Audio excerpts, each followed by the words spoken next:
Everyone. I get to have a very fun afternoon because I get to have a conversation with someone who I have adored, respected, and looked up to for so many years. And the best part is now I have the privilege of calling her a friend. And so, first of all, welcome, Katie Couric. Thank It's so you, fun having a Carolyn. conversation with Katie. I I wish we were know doing it in person. it's great to see you. I wish we were in person too, but this seems to be kind of the new normal, and I think we're all adjusting to the fact that this is how we connect and share and stay in touch. So, sometimes, Carolyn, I thank God for technology. I have been known to kind of curse technology because I'm so addicted to it, and I think it can be a negative force in our lives, but I think it's proved to be so valuable and instrumental. And I think about if this had happened a decade ago, how much more isolating and how much more lost we would all be without being able to have a sense of community virtually. I completely agree. I completely agree. We're going to talk a little bit about motherhood and what it is like. And thank goodness we do have the technology. Before we jump in, I do want to thank our partners at Advertising Week for bringing this amazing group of working moms together through AWMoms. And we're very proud to support this through our Facebook's Virtual Partner Center. So, Katie, actually, first, let's jump in because yesterday was Mother's Day. And you're a mom. You've been a working mom. You're a mom that lots of people have looked up to. What did you do yesterday? How did you celebrate? Who were you with? And what is it like to It's so celebrate virtually?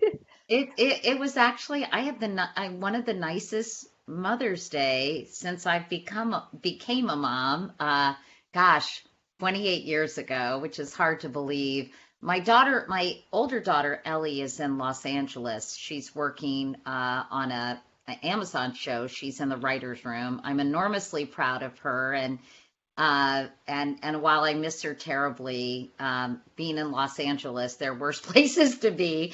She is living with her fiance Mark. They had to cancel their wedding that was I going to take know. place on the 4th of July. But everybody's just understands and are doing I think we knew pretty early on, Carolyn, that July 4th was going to be pretty iffy. And the idea of having 250 people on a dance floor just seemed completely irresponsible. And Mark's grandfather is older. John Molnar, my husband's parents, are a little bit older, and we just didn't want to put anyone at risk. So it was actually a big relief to To move just it. make that decision, yes, early It on. did, and Yeah. to not kind of be waiting, should we or shouldn't we, because it became abundantly clear it was not going to be possible. But while I missed Ellie, my younger daughter, Carrie, who just isn't that into me, she's and now she is. She likes me now, but she was kind of a little bit my tough one. Carrie, Ellie could never get enough of me. Carrie couldn't get away from me fast enough. So Carrie and I have actually been spending some really nice quality time together. And she's 24, and she is here with my assistant, which is funny because my assistant is also helping me with research for this book I'm writing, Carolyn, which Yes. spans 40 years, which is, I don't know why I ever agreed to this. But anyway, Adriana is her name. She's wonderful. She wrote her thesis about me at Notre Dame about changing perceptions of femininity in broadcast journalism, which was interesting. And she had come to interview me. And when I was looking for a research assistant, I said, Adriana, you're graduating. Would you like to come and help me? Kind of like Diane Sawyer helped Richard Nixon with his memoirs. I'm kidding. But anyway, so she, So she, by the way, what an opportunity. This so woman goes from like writing about you and now she's your research assistant it's for your really funny, memoirs. and we get along fabulously. She's a wonderful young woman, and she and Carrie get along really well. And so Adriana has become a bit of my adopted daughter. Don't worry, to her mother in Palm Springs.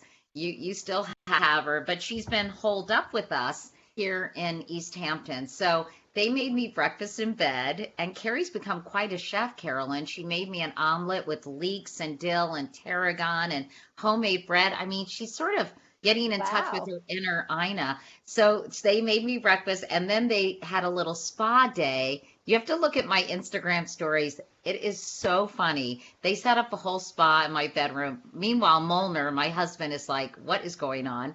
And I got a massage and a back scratch. And then they made dinner last night, including molten lava chocolate cake. Is that what you call it? And it was delicious. So I feel like I had one of the best Mother's Days Ever. ever. I think they were really bored, Carolyn. No, I So love that they set up a spa. it I was love very, very that. cute. How about you? How was your Mother's Day? So I had a really great day as well. My mom is living with us.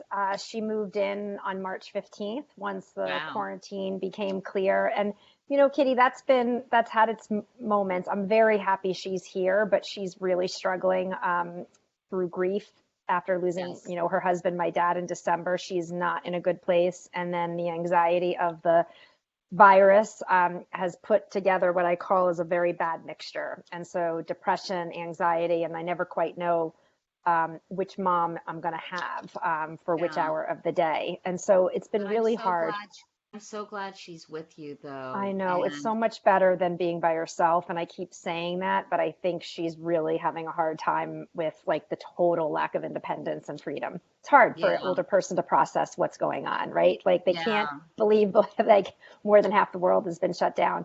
But yesterday, so first on Saturday morning, FedEx arrived and there was a cooler from my cousin in Maryland, and her husband know that I'm obsessed with their baked clams, and somehow they FedExed overnight the baked clam mixture, the little Oh, shell containers, the little forks, lemons, all packed in ice. And so I had baked clams Saturday and Sunday. So I was oh, a happy that's so clam. cute. Is I was that very sort of happy. so it was like stuffed clams or kind of like is that like clams casino a It's little like or not? clams casino, but baked clams is a little bit maybe more like bread stuffing in it. But it's very similar. And I grew up on Long Island and we ate a lot of seafood growing up, and nobody in my family Oh, eats seafood. My husband and the twins don't eat it, so it was like a what? special treat for me. So Oh, I was that's very so happy. nice. And Taylor and Kennedy were here as well. My mom and my brother was able to come out with his wife. So we had a nice group together. I mean, we're blessed that we have, the ability to be together. And I know so many people were not able to be with their moms yesterday, which was super, super hard. And you had one daughter in LA. So did you Yeah. connect virtually with her? Did she Oh pipe yeah. in during the Yeah. spa? Yeah, we talk all the time. She calls me a lot, so I heard from her. And I think one of the nice things about this Mother's Day as we look back on it is I think that like teachers, mothers have gotten a lot more appreciation and respect. I think that Yes. many of us, there was it kind of dissipated a little bit, I think, as I got older. But early on in my career, there was kind of this whole mommy wars thing going on. There was kind of an undercurrent of tension between moms who chose to work inside the home to stay and raise their kids and working moms. And you kind of would notice it at pickup and, they'd be sort of like the Sharks and the Jets, not that bad, but kind of eyeing each other with a little bit of mistrust. And I think what everybody now appreciates is how important it is taking care of kids, how much work it is Work. taking care of Yes. kids, especially younger kids. And to all you moms out there who have little kids, thank you and congratulations. And I can't believe you're doing this because I think about, I don't know, I was a single mom, when my girls were 6 and 2, Jay died. And I think about the idea of doing this when I have been fortunate enough to have someone helping me my daughter's entire lives, and the idea of being by myself trying to work taking care of kids, especially as a single mom, but even married where you're trying to balance letting your partner or your husband work and you're working and taking care of the kids and helping them learn. I mean, that to me is I is a have recipe. I think I would no longer I, have any hair on my head. I'm So serious. I've said internally at Facebook, if my twins are 17, if they were like 4, Oh my that would gosh. be, I don't know how women are doing taking care of their kids, trying to homeschool or make sure that the kids don't, die because you can't leave little ones alone. they're doing the cooking, they're doing the cleaning. And I think a few things are happening. If it's a single mom, like hats off to that group, because Yeah. I honestly don't know how they're doing it. But what's also interesting is to when they have a partner or a husband to see the reaction of the men going, wow, there's a Yes. lot to be done. Well, A lot. maybe one of the results of this, Carolyn, will be that men, Melinda Gates in her latest book talked a lot about what was the term she used, Carolyn, about sort of domestic labor, I guess, and this division of labor. I don't think that's Yes. what she called it, but No, but how it needs to be 50-50 right, going how forward. women do so Yes. much more than men when it comes to all these things. I think, the statistics are it's an additional, certain number of hours and how many additional days they work given the inequity that exists inside the home. So perhaps one of the silver linings of this really difficult time is that men will step up much more and they will see and they will be forced to take on more of their share of the domestic labors and the child rearing. And I also hope that we also have newfound, I've always really respected people who are childcare providers. Yes. I've always thought they were undervalued, underpaid. And I hope this will be a realization that childcare providers are, you trust them with your most valuable thing in life, and they need to be appreciated and compensated accordingly. So I think one of the things we're just learning to appreciate and value a lot of the people that I think are too often taken for granted in our society. Yes, I there was a great image of I think actually the artist Bansky did it in the Hamptons where he had the superhero being a Oh, nurse or a yes. doctor, right? And I thought to myself, gosh, between the frontline medical workers, the police, the fire department that's dealing with, transporting people that are sick, the teachers, people seeing how important the role is of a teacher. I mean, people are trying to homeschool one, two, three, or four kids. Imagine a teacher with 20, 30 kids in a classroom every day, the patients, child care providers. I hope there's a new appreciation for the real heroes. I hope Because so too. as a society, sometimes we look up maybe to people that don't necessarily garnish the real hero I tag. agree. And I could not agree more.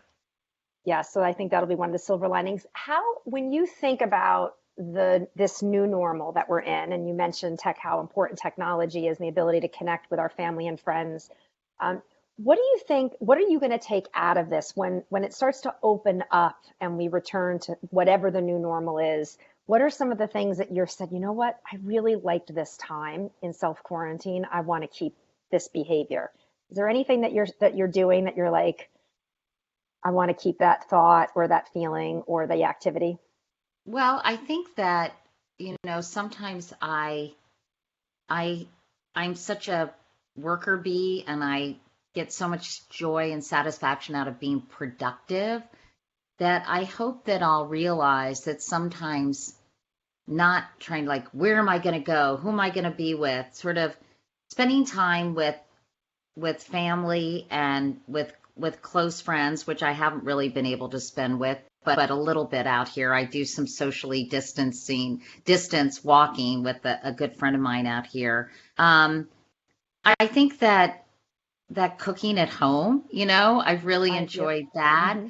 and I think that's really the main thing. I haven't really been able to. I wish I could say, gosh, I'm gonna practice my Spanish that I'm learning or whatever. I've been working on this book so much that almost all my spare time, like this morning, I watched a Frontline documentary on the mistakes we made in Iraq. So, because I covered that war and I interviewed General Petraeus and General Odierno, and one of the things, there's so many great documentaries. I hope that I'll still learn and understand history because, they say journalism is the first draft, but so often I don't think we take the time to look back and see, well, what actually happened? What was the end result of this big event. And so, because I'm talking about 9/11, because I'm talking about the war in Iraq, I was just reading about Timothy McVeigh's execution. It's given me a chance to kind of process stories that I've covered my whole career, but never really thought about as much, if that makes sense. So I No, hope that totally. that's something that I'll continue to do to kind of better understand our world. And we're so assaulted by a tsunami of information right now that sometimes it's hard to kind of think about things and what they mean. So I hope that I'll continue to try to look at the big picture. What about you? I mean, are there things that you've done or experienced that you want to keep doing? Well, this has been probably the biggest shift in the way I've not just worked, Right. but lived for me. So, over 15 years, I've been on a plane pretty consistently. And certainly for the last 10 to 11 years, I've traveled 90% of my time. And the longest I'd ever slept in my own bed was 14 days over, two holiday, years around Christmas time. And so for me, I hope that I'm going to come out of this, however we do come out. And I think a whole work environment's going to look very different. I think it's going to be Definitely. very beneficial for women, by the way, men too, that want more flexibility. There's going to be a ton more options to work from home, at least more often than not. So I hope that I come out of this and I'm not the first one to jump on the plane and go to the meeting. Like I want to Yeah. really think about my time much more Do you think carefully. you'll do you think you'll be afforded more flexibility now that a lot Yes, of companies, probably Facebook included, are starting to see how you can get things done? I guess it depends on your home situation, I guess, but that you can yes. be productive and you can get things accomplished in a different way. And that, I feel very close to you having this conversation. I would, of course, prefer to be next to you, but in a weird way, I feel like this It's actually very makes you, intimate. it also makes you focus more. Focus. It does. Sometimes if I'm talking to people on the phone, I'll be scrolling. And even my daughter, I'm like, what the hell is wrong with me? So I feel like these moments, it almost requires more focus and more connection in a good way, if that makes sense. No doubt. And there's actually some really interesting research that talks about if you do this all day long, which is what I do basically. I get up, I do my yoga now, which is a new behavior that I want to keep as well. But then you are exhausted mentally by the end of the day because this is intense focus. There's nothing else I'm doing. I'm totally focused on you right now. But I think I've been able to have like really intimate and meaningful conversations and connections with our partners and clients and certainly our team. I do think companies will be a lot more flexible. We've announced at Facebook that people will have the ability to work from home through the end of the year, minimally. I mean, we will start to reopen some offices, but we're going to give people flexibility, and then we'll evaluate how we think about it going forward. And I hope that brings more women back into the workforce if there's more companies that can be flexible. You don't have to live next, necessarily right near the office. You can live in different places, and for people, hopefully schools open and it relieves some of the pressure that women are feeling and men into too about having the kids at home. I hope so But too, because I've always felt like there's so much talent that for women who decide they do want to stay at home with their children, there does get to be a certain moment when their kids are at school for 6 hours or whatever, and they have so much talent and they could offer so much. I hope that this will open up opportunities for a better, for lack of a better term, work-life balance. But I think about these women because sometimes I feel like they get out of the workforce and then their kids go to college and suddenly it's very difficult to re-enter. And if there was some way that we could help women and men who take time off, and hopefully there'll be more of those with paternity leave, et yes, cetera, that will help integrate them into the workforce in a way that can accommodate them. I wanted to ask you, what do your girls think about? I mean, they must be really, or are they? They're teenagers, but how are they feeling about having their mom more available to them? I, it's funny you said the one of your daughters wants to be with you, and the other one was a little bit like I have a little bit of that going on with my twins. But generally speaking, they're so much happier that we're together as a family unit. I think probably there are some days where they think we're together too much, and we have family dinner every night. But I have noticed there's like small intimate moments that I never would have had I not been home with them. And for that, I'm incredibly grateful. I really That's so am for the nice. time. And I'm sure they'll remember this and think about it and feel like much closer to you as a result. But even if you're getting on their nerves and vice versa. Yes, I hope so. I think you know what, it's one of those days yesterday where I tried to, you had a spa set up for you. I did my mother's toenails, not very well, but I did. And then I tried to paint Taylor's fingernails. And of course, she did not like the way I did it. And so she took all the nail polish off. And I was kind of upset. I was like, I kind of walked away. I was like, deep breath. But then she wrote like this beautiful post last night on Facebook. And I was like, okay, the world is okay. Yeah. It's okay. I didn't It's paint her hard. nails well, but she still loves me. It's a lot of pressure, and I think such a huge shift in the way we live. It does put a lot of pressure on people. So, I think you just have to learn to roll with the punches. And one thing, I'm thinking about the future. I'm very concerned about mental health and about not only, I've been worried actually about the frontline workers and the PTSD that they may be facing, but also I'm worried about the people who are facing financial challenges right now. I'm worried about kids who are really missing sort of the support of their peers. So I hope that one of the things that happens macrocosmically for our country and societally, Carolyn, is that I think we were starting to move in this direction to remove the stigma of mental health and emotional, well-being, and start really paying attention about how we can support each other during very difficult times mentally. And the fact that a lot of people don't have access to the right amount of care and or in their area, I think that's something we're all going to have to really, as a country, figure out how to support each other, don't you? I completely agree. I actually, I debated about doing it, and then I just said, you know what, my gut tells me to do it. I do videos at Facebook sort of each week, what's top of my mind. And I did a video about how my mom was struggling. And the response to that video, out of all the videos I've done for the last 2 months, was the strongest because people want leaders and they want people talking about mental health because there's a lot of people that are struggling. People that are living by themselves and feeling totally isolated, young moms that don't have a support network.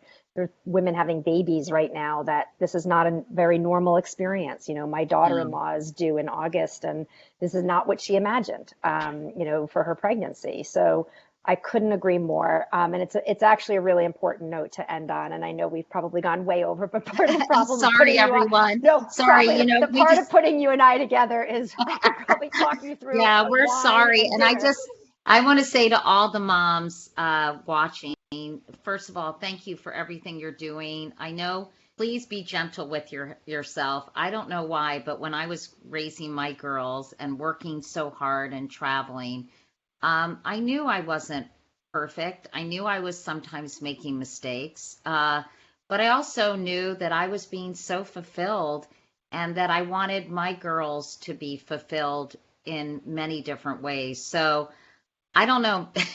Maybe I'm not that tough on myself when it comes to motherhood, and I think that it's paid off. So don't worry about being perfect, everybody. Just do the best you can. That's what my dad That's would always tell the four kids that he and my mom had. And be gentle with yourself and That's just such a hang in great there. piece of advice. One of the things that we just recently saw is working moms are worried that they're going to mess their kids up, that their kids won't be okay.